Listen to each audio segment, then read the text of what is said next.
अगर ये मानव की देह मिली, मनुष्य का शरीर मिला, ये मानव का स्वरूप अगर हमें प्राप्त हुआ है, तो शिव महापुराण की कथा कहती है कुछ अच्छा ऐसा कर कर जाओ। नौकरी सब करते हैं, व्यापार सब करते हैं, सर्विस सब करते हैं,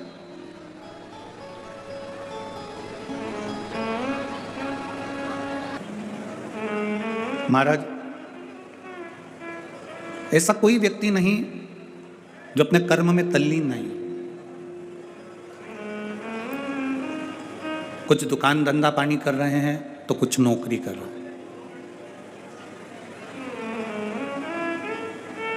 कुछ सब्जी का ठेला भी लगा रहे हैं, कुछ व्यापार भी कर रहे हैं। हर व्यक्ति कुछ ना कुछ कर रहा है। कोई नौकरी कर रहा है, कोई व्यापार कर रहा है। जो नहीं कर रहा है वो दूसरे की टांग खींच रहा है, कर जरूर रहा है।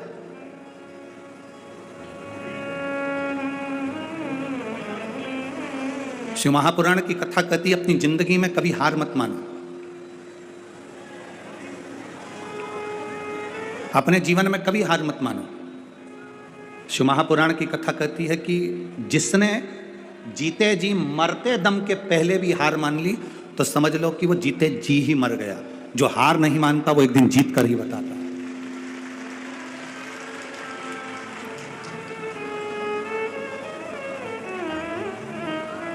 गुरु नानक देव जी ने बाले से कहा था, बाले जब हम संसार के लोगों से आस लगाते हैं तो वो आस टूटती है, और जब हम ईश्वर से आस लगाते हैं वो हमेशा सफल होती है, टूटती नहीं। अरे नाता एक राम जी से दूजा नाता तोड़ दे, रिश्ता एक श्याम जी से दूजा रिश्ता छोड़। साधु संगे राम रंगे अंग अंग रंगी है, जाई विधि राखे भोले ताई विधि। हम जो आस लगाकर बैठे हैं संसार के लोगों से, वो आस एक ना एक दिन टूटने वाली है, वो आस एक ना एक दिन समाप्त होने वाली है। और यदि हमने आस परमात्मा से लगाई है तो वो आस टूटती नहीं है, समाप्त नहीं होती।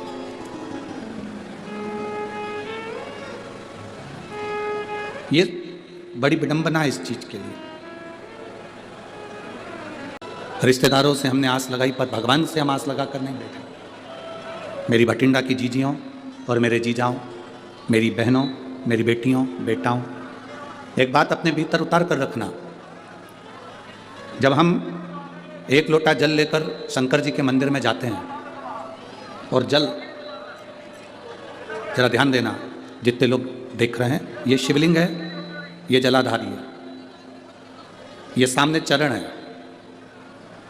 शिवलिंग, जलाधारी, और यहाँ से जहाँ पानी बहता है वो स्थान। शिवलिंग के ऊपर होती है जलाधारी, जिसमें से एक एक बूंद पानी टपकता रहता है। सबने दर्शन करे हैं ना? जो ऊपर से पानी गिरता रहता है एक एक बूंद, वो शंकर भगवान की 5 बेटियां हैं। शिव जी की 5 लड़कियां, जया, विशारा, शामलीबारी, दौतली और देव। ये शिव जी की 5 बेटियां।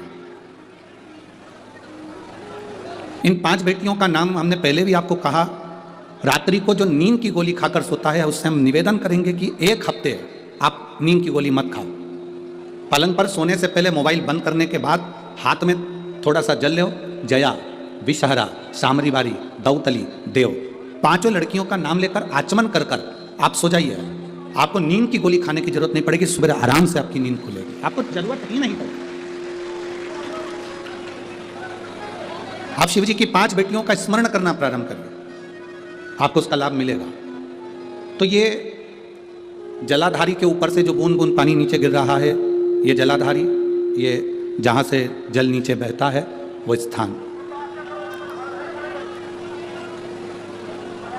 जिस व्यक्ति ने अपनी जीवन काल में परिवार से, कुटुंब से आस नहीं लगाई, भगवान को अगर जल चढ़ाने के लिए, शिवलिंग पर जल चढ़ाने के लिए शिव मंदिर जा रहे हो और तुम्हारे को लगता है कि आज मेरा ये कार्य है और बाबा तुम मुझे पूरा करना, आज मैंने संसार वालों से आस नहीं लगाई, आपसे आस लगाई है, तो जल चढ़ाने के तरीके को बदल लो।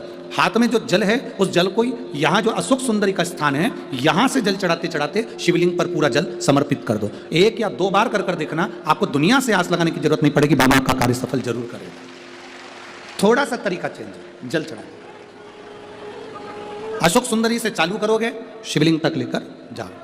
अशोक सुंदरी से ये जो जलाधारी जल बहता है, यहाँ से चालू कर कर शिवलिंग तक उस जल को लेकर जाओगे।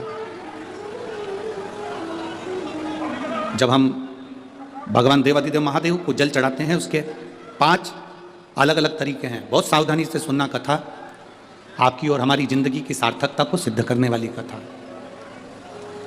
आज पंजाब की इस पवित्र भूमि पर अगर यह प्रसंग निकला है तो इसको आप अगर सुनेंगे तो आपका जीवन सार्थक होगा। शिव जी को 5 तरह से जल चढ़ाने का तरीका है। जैसे पंचामृत होता है, दूध, दही, शहद, घी, शक्कर, ये सब पंचामृत के अंतर्गत आते हैं। उसी तरह शंकर जी को 5 तरह से जल चढ़ाने का क्रम वर्णित किया गया। आप उसको समझेंगे, बहुत सावधानी से समझिएगा। पहला, जल लेकर आए, सीधे डायरेक्ट शंकर भगवान के शिवलिंग पर चढ़ा दिया। ये प्रथम जल का चढ़ाने का तरीका। दूसरा, जहां से पानी बहकर जाता है, जहां से जल बहकर जा रहा है, उसके ठीक विपरीत जल उत्तर में जा रहा है। आप दक्षिण में खड़े होंगे और दक्षिण में खड़े होकर उत्तर की ओर मुख करेंगे और शिव जी को जल समर्पित करेंगे। ये रोग मुक्ति करने वाला है और हमारे रोग पर हमें विजय प्रदान करने वाला है। ये जल चढ़ाने का तरीका। एक, सीधे मंदिर में गए, लोटा भरकर जल उठाया, शिव जी को चढ़ा दिया। दूसरा जल, जहाँ से पानी बहता है, शिव जी का चढ़ा हुआ जल जहाँ से बहकर जाता है, उसके ठीक विपरीत में शिव जी का जल इधर जा रहा है तो तुम यहाँ खड़े हो, तुम यहाँ बैठो, यहाँ मत बैठना, यहाँ मत बैठना, इधर बैठो। अगर रोग का निवारण है तो यहाँ बैठकर। तीसरा, अशोक सुंदरी से जल चढ़ाते चढ़ाते शिवलिंग तक लेकर जाना और शंकर भगवान के शिवलिंग पर पूर्ण जल समर्पित करना। ये तीसरा तरीका। ये कार्य की सिद्धता के लिए। हम जब किसी से आस ना लगाकर परमात्मा से विनती करते हैं तो वो विनती करने का तरीका। तीसरा। चौथा, शिव जी पे चढ़ा हुआ जल 5 जगह पर समर्पित करना। गणेश जी, कार्तिकेय, अशोक सुंदरी, शिवलिंग और जलाधारी। ये चौथा क्रम है। आते हैं, उसका एक तरीका भी हमारी जिंदगी में अगर हमने उसको स्मरण में रख लिया तो हमारी कार्य की सिद्धता को सिद्ध कर देता है, हमें सफलता की ओर लेकर चले जाता है। सीधे जल चढ़ाना, दक्षिण में बैठकर उत्तर की ओर मुख कर जल चढ़ाना, अशोक सुंदरी से लेकर शिवलिंग तक जल चढ़ाना, 5 स्थान पर गणेश, कार्तिकेय, अशोक सुंदरी, जलाधारी, शिवलिंग पर जल चढ़ाना 5 स्थान पर। ये चौथे नंबर का। और 5वां जल समर्पित करना, 5वें नंबर का। शिव जी को 5वें नंबर का जो जल आता है, जो जलाधारी है, ऊपर जिसमें पानी भरा रहता है और नीचे एक एक बूंद टपकता रहता है। जलाधारी में जल समर्पित कर उसी जल को बचाकर अशोक सुंदरी वाली जगह पर थोड़ा सा चढ़ाकर उसी में से जल शिवलिंग पर जब हम समर्पित करते हैं तो हम जिस कार्य के लिए जा रहे हैं वो कार्य सफल होता ही है। ये 5वां नंबर का जल समर्पण। 5 स्थान, 5 तरह का जल चढ़ाने का समर्पण। अब आपको बोलना है, हमें सुनना है। पहला स्थान, डायरेक्ट आए, बोलो जम के, कहां चढ़ाया? शिव जी पर। दूसरे नंबर का, जम के बोलते जाओ, दक्षिण में बैठकर उत्तर की ओर मुख कर शिवलिंग पर समर्पित करना।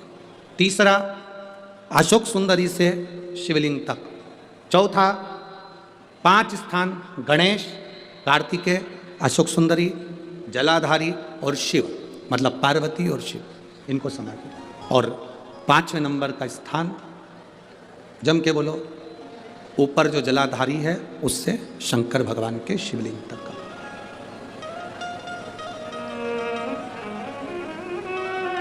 कोई दवा। अब कई लोग कहते हैं गुरु जी ये क्या तरीका है आपका? शिव जी को डायरेक्ट जल चढ़ाने का तरीका होता है, तुमने तो 5 तरह का तरीका बता दिया। कभी कभी डॉक्टर के पास जाओगे, वो ग्लूकोज की बोतल चढ़ाता है, बोलो चढ़ाता है कि नहीं चढ़ाता? अब तुम डॉक्टर से कह दो साहब ये ग्लूकोज की बोतल मत चढ़ाओ, मैं तो इसको पी जाती हूं। डॉक्टर साहब बोलेगा कि पी जाओ इसको? बोलो तो जम के, नहीं ना, डॉक्टर मना करेगा, नहीं, इसको तो तुम्हें निडल द्वारा शरीर में धीरे धीरे नस के द्वारा इसको लेना पड़ेगा और ये पी नहीं सकते। एक ग्लूकोज की बोतल है, इसको तो आप डायरेक्ट पियोगे नहीं, इसको हम डायरेक्ट पीने नहीं देंगे। दवाई होगी पीने देगा, गोली होगी खाने देगा, ग्लूकोज की बोतल होगी उसको निडिल के द्वारा चढ़ाएगा, वो पीने नहीं देगा। उसी तरह अलग अलग तरीके की दवा अलग अलग तरीके से ली जाती है। कोई दवाई डॉक्टर कहता है रात को लेना, कोई दवाई सुबह लेना, कोई कहेगा दोपहर में लेना, कोई कहेगा कि इसको दूध से लेना, कोई कहेगा इसको पानी से लेना। तो ये उसकी तरीका अलग है, हमें उस तरह से वो दवाई असर करती है। शिव को मनाने का तरीका अलग अलग है, हम उसको समझें बस।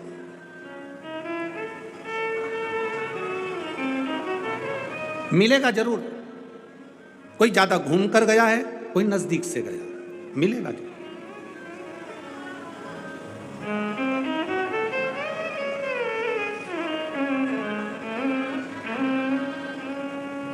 कई लोग ऐसे हैं जो कहते हैं गुरुजी हम शंकर जी को नहीं मानते, हम राम जी को मानते हैं। ठीक है। कोई कहता है हम कृष्ण भगवान को मानते हैं। ठीक है। कोई कहता है हम गुरु नानक देव जी को मानते हैं। ठीक है। कोई कहता है हम दत्त को मानते हैं। ठीक है। कोई कहता है हमारी विट्ठल को मानते हैं। ठीक है। तुम चाहे गुलाब जामुन खा लो, चाहे जलेबी खा लो, चाहे रसगुल्ला खा लो, खाने के बाद जाएगा कहाँ? बोलो बोलो, जम के बोलो, पेट में। चाहे तुम राम कहो, चाहे तुम श्याम कहो, चाहे गुरु नानक देव कहो, चाहे तुम हरि विट्ठल कहो, चाहे तुम शिव कहो, अंत में जीव जाना वही। पंडित जी बोले थे क्या कि जान करके कुएं में गिरना? पंडित जी ने कहा था जब कोई गिरता है भगवान उसको झेलता है, तो उसने कहा चलो मैं कुएं में गिर के देख लेता हूं। पर उसने सोचा अगर मैं कुएं में गिरूंगा और भगवान मुझे झेलने नहीं आया, भगवान मुझे उठाने नहीं आया, तो फिर मैं तो मर जाऊंगा, पंडित जी का क्या जाएगा। एक काम करता हूं, मैं कुएं में गिर भी जाऊं और बच भी जाऊं, अगर भगवान नहीं आया तो मैं बच भी जाऊं। तो उसका एक साधन है, अपने पांव को रस्सी से बांधता हूं और कुएं में लटक जाता हूं। अब पांव को उसने रस्सी में बांधा, कुएं ने पेड़ से रस्सी को बांधा और कुएं में गिर गया। भगवान उसको झेलने के लिए नहीं आया, भोलेनाथ उसको लेने के लिए नहीं आए, परमात्मा उसको लेने नहीं आए, परमात्मा उसको लेने के लिए नहीं आया। अब 5 दिन निकल गए, वो उल्टा की उल्टा ही लटका है। वहीं से एक व्यक्ति निकल कर जा रहा था, उसने देखा कोई बेचारा कुएं में लटका हुआ है, उसको निकाल दूं, तो वो निकालने लगा। उसने कहा नहीं नहीं नहीं, मुझको मत निकालना, मैंने प्रवचन में सुना है, पंडित जी कह रहे थे जब कोई गिरता है तो भगवान उसको गोदी में झेलता है। तो वो जो व्यक्ति था उसने पूछा तेरे पंडित जी ने ऐसा गिरने बताया है? उसने कहा ऐसा ही बताया। तो उसने सोचा मैं भी गिर के देख लेता हूँ, भगवान मुझे भी झेलेगा। अब उसके पास रस्सी नहीं थी, बड़ के पेड़ की बट वृक्ष की डालियाँ तोड़ कर लाया, उसको एक दूसरे से बांधा और पेड़ की डालियों से उसने पाँव बांधा और कुएं में कूद गया, लटका। अब रस्सी तो मजबूत थी, रस्सी तो मजबूत थी, ढीले कम करो, रस्सी मजबूत थी। तो वो पहले वाला जो रस्सी से बंधा हुआ था वो तो उसमें नहीं गिरा, पर जिसके पेड़ की डालियां बंधी हुई थी, पेड़ की डालियों से बंधा हुआ था, डालियां टूटने लगी और वो पेड़ की डालियां बंधी हुई थी, पेड़ की डालियों से बंधा हुआ था, डालियां टूटने लगी और वो व्यक्ति नीचे गिरने लगा। जैसे ही गिरने लगा उस समय पर भोलेनाथ ने आकर उसको गोदी में झेल लिया, परमात्मा ने आकर। अब परमात्मा ने उसको गोदी में आकर झेला। उसने कहा भोलेनाथ मैं 5 दिन पहले का लटक रहा हूं, पहले मुझे झेलो। शंकर जी बोले तुझे तो दुनिया में कोई नहीं झेल सकता, तूने गुरु के वचन पर विश्वास नहीं करा और इस व्यक्ति ने तेरे वचन पर विश्वास कर कर कूद गया। जो विश्वास किसी के वचन पर करता है उसको परमात्मा भी झेल लेता है, वरना परमात्मा भी नहीं झेलता है। भरोसा जिसका पक्का है, दृढ़ता जिसकी पक्की है, विश्वास जिसका पक्का है, उसे परमात्मा भी अपनी गोदी में झेल लेता है। जिसका विश्वास पक्का नहीं उसे परमात्मा भी नहीं झेलता। भरोसा दृढ़, दृढ़ भरोसा होता।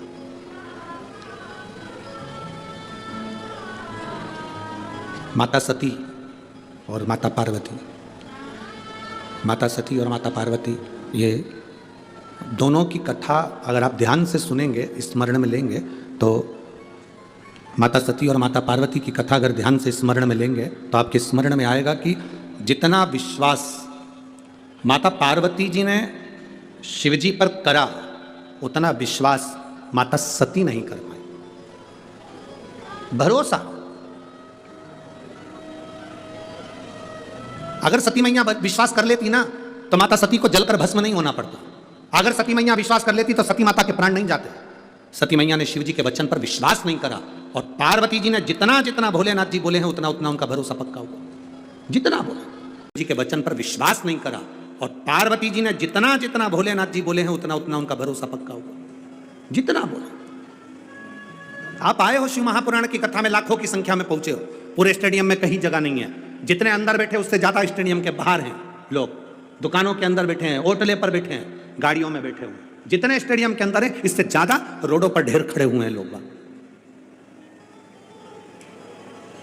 क्यों आए हो आप लोग? एक विश्वास के लिए कि हम भगवान देवाधिदेव महादेव की कथा को श्रवण करने के लिए जा रहे हैं, और यह हमारा भरोसा कहता है, यह हमारा विश्वास कहता है, यह हमारी दृढ़ता कहती है कि मैं भगवान शिव की कथा तक गई हूं ना, तो एक ना एक दिन मेरी दुख की घड़ी में मेरा महादेव भी मेरे पास खड़ा मिलेगा। यह विश्वास आपके भीतर जागृत हो गया, यह भरोसा आपके भीतर जागृत हो गया, और यह विश्वास, यह दृढ़ता, यह भरोसा, यह मूल है, सबसे मूल। भरोसा रख कर जाते हो, पक्का, पूर्ण भरोसा, पूर्ण विश्वास। जिसका भरोसा नहीं हो, विश्वास नहीं हो शंकर जी पे, वो मंदिर मत जाओ। हमारी तरफ से बिल्कुल फ्री, बिल्कुल मत जाओ। कुंभज ऋषि के यहां से कथा सुनकर भगवान शंकर आ रहे थे। कुंभज ऋषि जब कथा सुनने के लिए कुंभज बाबा के यहां गए थे, अगस्त ऋषि के यहां गए थे, तो अगस्त ऋषि ने हाथ जोड़कर भगवान शंकर और सती को प्रणाम किया था। सती मैया को लगा कि कथा बांचने वाला हमको प्रणाम कर रहा है। सती मैया को यह नहीं मालूम कि कथा बांचने वाला कथा सुनने वाले को प्रणाम करता है। हम भी यहां आते हैं तो आपके हाथ जोड़ते हैं। बोलो, जोड़ते कि नहीं जोड़ते? आपके हाथ जोड़ते। क्यों? क्योंकि तुम सुनने वाले हो, हम बांचने वाले हैं। कथा बांचने वाले से बड़ा होता है कथा सुनने वाला। कथा बांचने वाले से बड़ा होता है कथा सुनने वाला, क्योंकि आप कथा सुनने के लिए आए हो, कथा श्रवण करने के लिए आए हो। और बांचने वाला और सुनने वाले में बहुत अंतर होता है। सुनने वाला कथा सुनने के लिए बैठता है तो जमीन पर बैठता है, और जो जमीन पर बैठता है, जिसके पास जमीन होती है, वो जमींदार कहलाता है। तो तुम सब जमींदार हो, जमीन पर बैठे। कथा बांचने वाला एक चौकी पर बैठता है। जमीन पर बैठे तो जमींदार कहला, और चौकी पर बैठे तो चौकीदार। अब जमींदार बड़ा कि चौकीदार बड़ा? बोलो बोलो, जम के बोलो जरा। जमींदार। जमींदार की मर्जी पड़ी, बैठा तो बैठा, नहीं तो चल दिया। चौकीदार कहां जाएगा? बैठे रहे। जमींदार की मर्जी, बैठा जब तक बैठा, नहीं तो जेब में से निकाल के। और जैसे ही महाराज जी ने भजन गाया, और जैसे ही महाराज जी ने कहा हर हर महादेव, ये तो जमींदार है ना, मर्जी है, मुश्किल है। सती मैया का भरोसा दृढ़ नहीं हुआ, सती मैया का भरोसा पक्का नहीं हुआ। उन्होंने कह दिया ये भगवान है जो अपनी पत्नी के लिए रो रहे हैं, मैं भरोसा नहीं करती। जाओ परीक्षा लियाओ। परीक्षा लेने गई सती मैया, सीता माता का रूप रखकर परीक्षा लेने गई। शिव जी ने जान लिया। आते से सीता सती से पूछ लिया, तुम परीक्षा लिया ही? वो कहती मैं परीक्षा लेने ही नहीं गई। अच्छा ठीक है। ध्यान लगाकर देखा तो परीक्षा ली, और सीता का रूप रखकर गई थी, तो भगवान शंकर ने उनका त्याग कर दिया। विश्वास नहीं था, इसलिए त्याग हुआ। जिसका विश्वास दृढ़ हो गया उसका त्याग नहीं होता। शंकर भगवान किसको पकड़ कर रखते हैं? जिसका भरोसा दृढ़ होता। आपका भरोसा पक्का नहीं है, शिव नहीं पकड़ेंगे आप। आपका भरोसा दृढ़ करना है। जब भरोसा दृढ़ होगा तो शिव को मिलने में देरी नहीं होगी। शंकर मिल, सती मैया विश्वास नहीं कर पाई। पार्वती जी का भरोसा पक्का था। पार्वती जी का भरोसा पक्का था तो शिव उनको पति के रूप में मिले, साथ रहे। भगवान शंकर के कितने विवाह हो गए, जितने विवाह हुए सबके प्राण छूटे, पर पार्वती जी का प्राण नहीं छूटा। शिव जी के साथ अजर और अमर बनकर बैठी रही। अमर गुफा की कथा में अमर कथा सुनी और अमर हो गई माता पार्वती। विश्वास पक्का था इसलिए अमर हो गई। विश्वास पक्का नहीं होता तो नहीं हो पाता। भरोसा पक्का।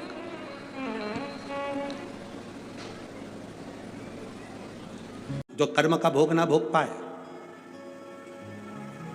आपको अगर जीवन में दुख मिल रहा है तो यह आपके कर्म का भोग है, और आपको जीवन में सुख मिल रहा है तो आपके कर्म का भोग है।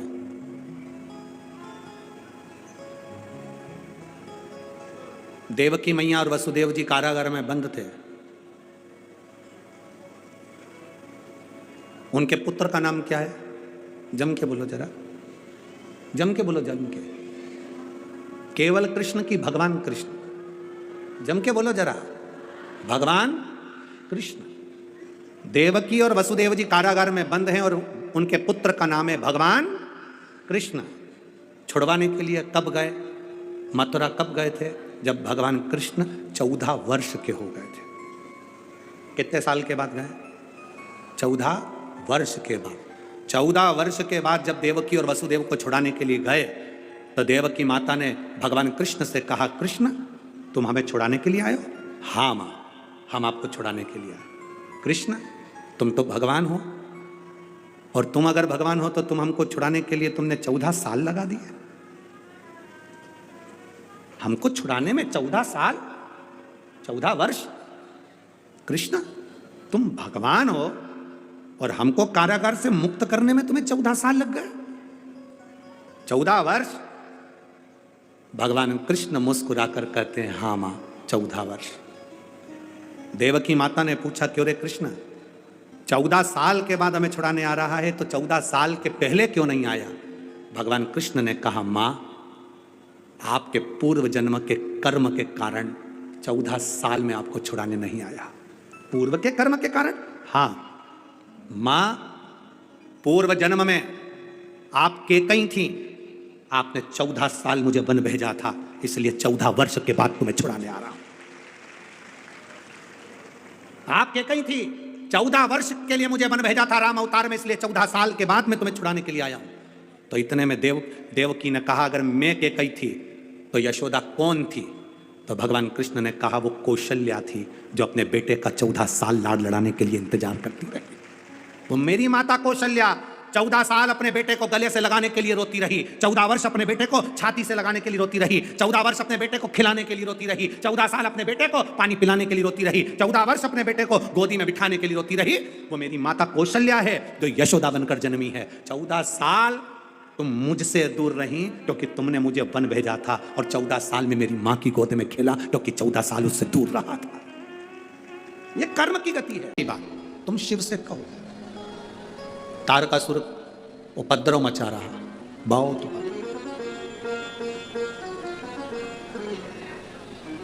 शंकर भगवान ने माता पार्वती जी से कहा कि ये तारकासुर असुर है, राक्षस है, उपद्रव मचा रहा है, और बहुत उपद्रव ये मचा रहा है। हमें तारकासुर ने वर मांगा था कि मैं मरूं तो शंकर जी के पुत्र के द्वारा मरूं, ये वर मांगा। और तथास्तु ब्रह्मा जी ने कहा है, और इसको मारने के लिए शिव जी के पुत्र की जरूरत है। शंकर भगवान माता पार्वती जी को विवाह कर कर जब कैलाश पर लेकर आ गए, और शंकर भगवान के तेज पुंज को पवन देवता लेकर उस तेज पुंज को पहुंच गए सीधे गंगा जी के जल में, सीधे गंगा जी के जल। और गंगा जी के जल में जब उस तेज पुंज को लेकर पहुंचे तो उस तेज पुंज से गंगा जी का जो जल है वो आनंदित हो रहा था। गंगा जी का जल आनंदित, आनंदित।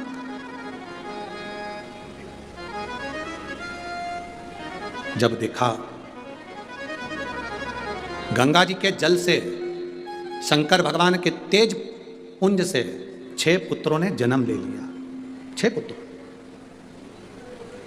अब गंगा मैया बड़ी विचित्र, गंगा मैया ने भी सोचा कि ये 6 पुत्रों को तो मैं पाल लूंगी। गंगा मैया 6 ही बेटों को अपनी गोदी में लेकर बैठती, और वो 6 ही बेटे एक साथ रोते, एक साथ दूध पीने के लिए रोते, एक साथ जल पीने के लिए रोते। गंगा मैया तकलीफ में आई, उन्होंने ऋषियों की धर्मपत्नी कृतिकाओं को बुलाया। ऋषियों की धर्मपत्नी कृतिका आई और कृतिकाओं से कहा कि ये इन पुत्रों को आप संभालो। कृतिकाओं ने 6 पुत्रों को अलग अलग संभाला।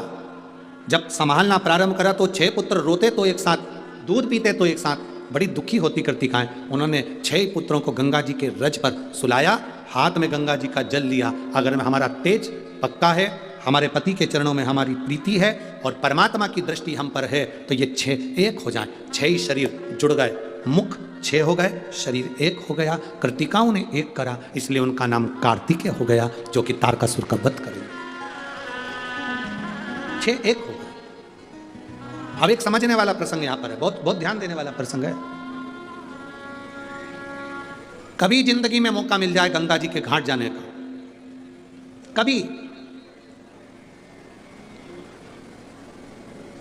जीवन में कभी एक मौका मिल जाए गंगा जी के घाट जाने का, और गंगा जी के तट पर अगर आप पहुंचे हैं, गंगा का स्नान करने के लिए गए हैं, अगर गंगा के तट का कंकर मिल जाए तो 7 बार हाथ की अंजलि में लेकर उस कंकर पर जल छोड़ दो। कंकर नहीं मिले, बालू मिल जाए, रेत मिल जाए, तो उसकी एक शिवलिंग वहीं पर घाट पर तैयार कर कर उस पर 7 बार जल छोड़ दो। और यदि बालू भी ना मिले तो गंगा के जल को ही गंगा के जल में 7 बार अपने मन की कामना कर कर जब हम छोड़ते हैं और गंगा से जब हम विनती कर कर आते हैं, हर हर महादेव कहकर जब हम आते हैं, तो गंगा हमारे मन के मनोरथ को पूर्ण करती ही है। ये निश्चित था। केवल वही गंगा से मतलब नहीं है। शिव महापुराण की कथा जहां होती है, स्वयं वेद व्यास जी वर्णन करते हैं 24,000 श्लोकों में, विद्येश्वर संहिता में स्वयं वेद व्यास जी महाराज कहते हैं कि शिव महापुराण की कथा जहां होती है, शंकर वहां विराजमान होते हैं, और शंकर जहां विराजमान होते हैं वहां गंगा स्वयं विराजमान होती है। जब हम कथा के पंडाल में बैठकर भी हर हर महादेव कहकर दिल से बाबा को पुकार कर अपने मन की बात कहते हैं, तो बाबा उसको स्वीकार करता है, शिव स्वीकार करता है। पानी पिलाओ, मना नहीं है। एक शिव पुराण का एक संवाद है छोटा सा। एक बड़ा पुण्यवान व्यक्ति था, बहुत पुण्य करता था, बहुत पुण्य। अपनी पत्नी बच्चों के साथ तीर्थ करने के लिए गया। जंगल में पहुंचा तो बहुत घोर जंगल था, कहीं उसको पीने के लिए पानी नहीं मिल रहा था। पत्नी भी रो रही थी, पत्नी की आंख में भी आंसू थे कि पानी नहीं मिल रहा। भगवान भोलेनाथ, पत्नी भी रो रही, उसके बेटे की आंख में भी आंसू है, वो भी रो रहा। पूछा पति ने, क्यों रो रहे हो? हमें प्यास लगी है। बेटा क्यों रो रहा है? प्यास लगी है। पति कह रहा है प्यास तो मुझे भी लगी है, पर इस घने जंगल में अपन तीर्थ करने निकले हैं, यात्रा के लिए निकले हैं, पर पानी कहीं दिख नहीं रहा, पानी नहीं दिख रहा कहीं। फिर क्या करें? चलो और आगे चलते हैं। आगे जाकर देखा तो एक संत की कुटिया नजर आई, साधु की कुटिया। पति उनको लेकर संत की कुटिया में गए। बाबा जी, बहुत प्यास लग रही है, बहुत प्यास, मेरी पत्नी को भी प्यास लगी, मेरे बच्चे को भी प्यास लगी, हम तीर्थ यात्रा करने निकले हैं, यात्रा के लिए निकले हैं, बहुत प्यास लग रही है। बाबा जी, हमको पानी पिला दो। संत ने कहा, यहां से थोड़ी दूर पर जाओगे, लेफ्ट में मुड़ोगे, आगे वहां पर एक सुंदर सा सरोवर है, तालाब है, वहां पानी बहुत मीठा है, वहां पी लो। जाओ। अब इस व्यक्ति ने, जो पुण्यवान जीव था, इसने विचार करा, पुण्यवान जीव ने विचार करा कि भाई पत्नी और बच्चे को भी प्यास लगी है, मैं बाल्टी लेकर जाऊंगा, वहां से भर कर ले आऊंगा, इनको पिला दूंगा, मैं वहीं पियाऊंगा। चले गया। जो गया उसने सरोवर देखा, तालाब देखा, बड़ा सुंदर सरोवर तालाब था, पानी पिया, बाल्टी में भरा, लेकर आने लगा। बीच में 5 लोग उसको मिल गए। 5 लोग जब बीच में मिले, उन्होंने कहा भैया बहुत प्यास लग रही है, पानी पिला दो। उसने पानी उनको पिला दिया, पुण्यवान था, पिलाया। बाल्टी खाली हो गई, फिर भरने गए। थोड़ी दूर चला, फिर कोई 5 लोग मिल गए, उसने फिर पानी पिलाया। फिर बाल्टी खाली हो गई, फिर भरने गए, फिर कोई 5 लोग मिल गए, फिर पानी पिलाया। जो संत कुटिया में बैठे थे, आश्रम में बैठे थे, उनके बीवी और बच्चे की दशा देखकर उनकी आंख में आंसू आ गए। आखिर ये गया कहाँ, देख के आऊं। इनको छोड़कर वो संत उनको ढूंढने के लिए गया, तो रास्ते में वो मिल गया। रास्ते में मिला तो पूछा, सुबह से तू पानी पीने के लिए गया था, पानी भरने गया था, दोपहर हो गई, पानी लेकर नहीं आया। बाबा जी, मैं पानी भरकर लेकर आता था, मुझे 5 लोग मिल जाते थे, पानी मांगते थे पीने के लिए, इसलिए मैं उनको पानी पिला देता था। पानी पिलाना तो पुण्य है ना बाबा जी, पानी पिलाना तो पुण्य है ना बाबा जी। संत ने कहा पानी पिलाना पुण्य है, हम मना नहीं कर रहे, पानी पिलाना पुण्य है, हम मना नहीं कर रहे, पर निवेदन इतना सा है, अगर वो पानी पीने वालों को तुम उस सरोवर का रास्ता दिखा देते और वहाँ वो पानी पीते, तो पीछे से जितने आ रहे होते वो भी पानी पीने सरोवर तक जाते। शिव महापुराण की कथा कहती है, भूखे को भोजन कराना पुण्य है, प्यासे को पानी पिलाना पुण्य है।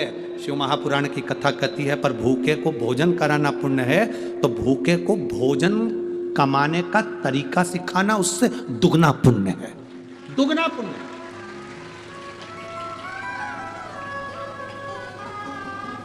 भिखारी को भिक्षा दो, मना नहीं है। आज का व्यक्ति इतना विचित्र हो गया है, उसको सेवा नहीं करना है, उसको काम नहीं करना है, बस कहीं से उसको कुछ मिल जाए धन लाया, गलत जगह पर लगाया, जुए में, मदिरा पान में, वेश्यावृत्ति में, मांसाहार में, और धन नाश कर कर फिर मांगने पहुंच गया। हमने पहले भी कथा में कहा, आज भटिंडा की कथा में फिर कह रहा है, गाय गोमाता, बेटी घर की अपनी कन्या बेटी, और लक्ष्मी पैसा। सोच समझ कर देना कि तुम कहां दे रहे हो। गौ माता को सोच समझ कर देना, किसी ऐसे के हाथ में गौ माता का दान मत दे देना कि उसने थोड़े दिन रखा, दूध दिया जब तक रखा, और बाद में मालूम पड़े वो कसाई के यहाँ कटने चली गई। अपनी बेटी का कन्यादान ऐसे के हाथ में मत कर देना। बहुत बड़ा पेट्रोल पंप देख लिया, गाड़ी देख ली, बंगला देख लिया, और मालूम पड़े बेटी को कोई इज्जत ना मिले, बेटी को सम्मान ना मिले, मीठे बोल ना मिले, आदर ना मिले, सम्मान ना मिले, और बेटी रोती है तो फिर माँ बाप को रोना पड़ता है। गाय का दान करने से पहले 50 बार विचार करो, क्या इसके घर में गाय बांधने की जगह है तो गौ दान करो। बेटी दान करने से पहले, कन्या दान करने से पहले विचार करो, क्या लड़का अच्छा है, मेरी बेटी का आदर करेगा, सम्मान करेगा, सत्कार करेगा। ज्यादा गाड़ी बंगला जायदाद नहीं देखना, हमें यह देखना है कि मेरी बेटी का आदर करेगा कि नहीं करेगा, मेरी बेटी को सत्कार देगा कि नहीं देगा, मेरी बेटी का सम्मान करेगा कि नहीं करेगा, मेरी बेटी को आदर वचन बोलेगा कि नहीं बोलेगा।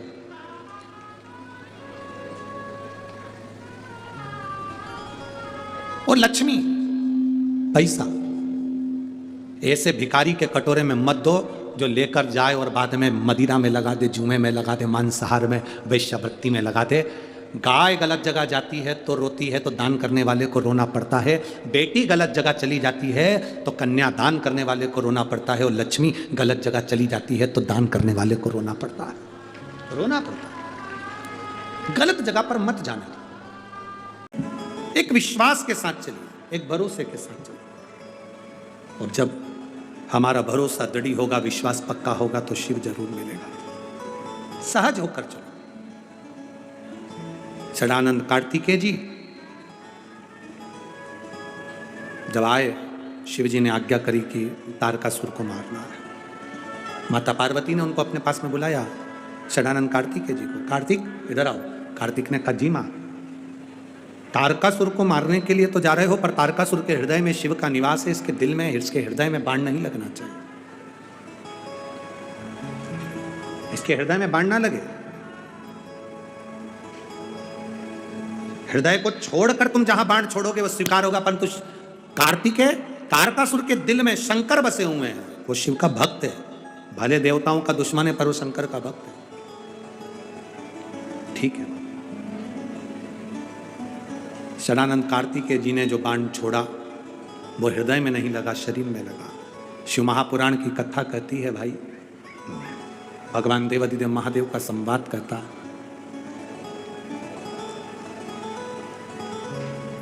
जो शंकर भगवान के मंदिर में जाकर बेलपत्र को रखने के बाद 1 लोटा जल समर्पित करता है। कब, किसके बाद? जम के बोलो जरा।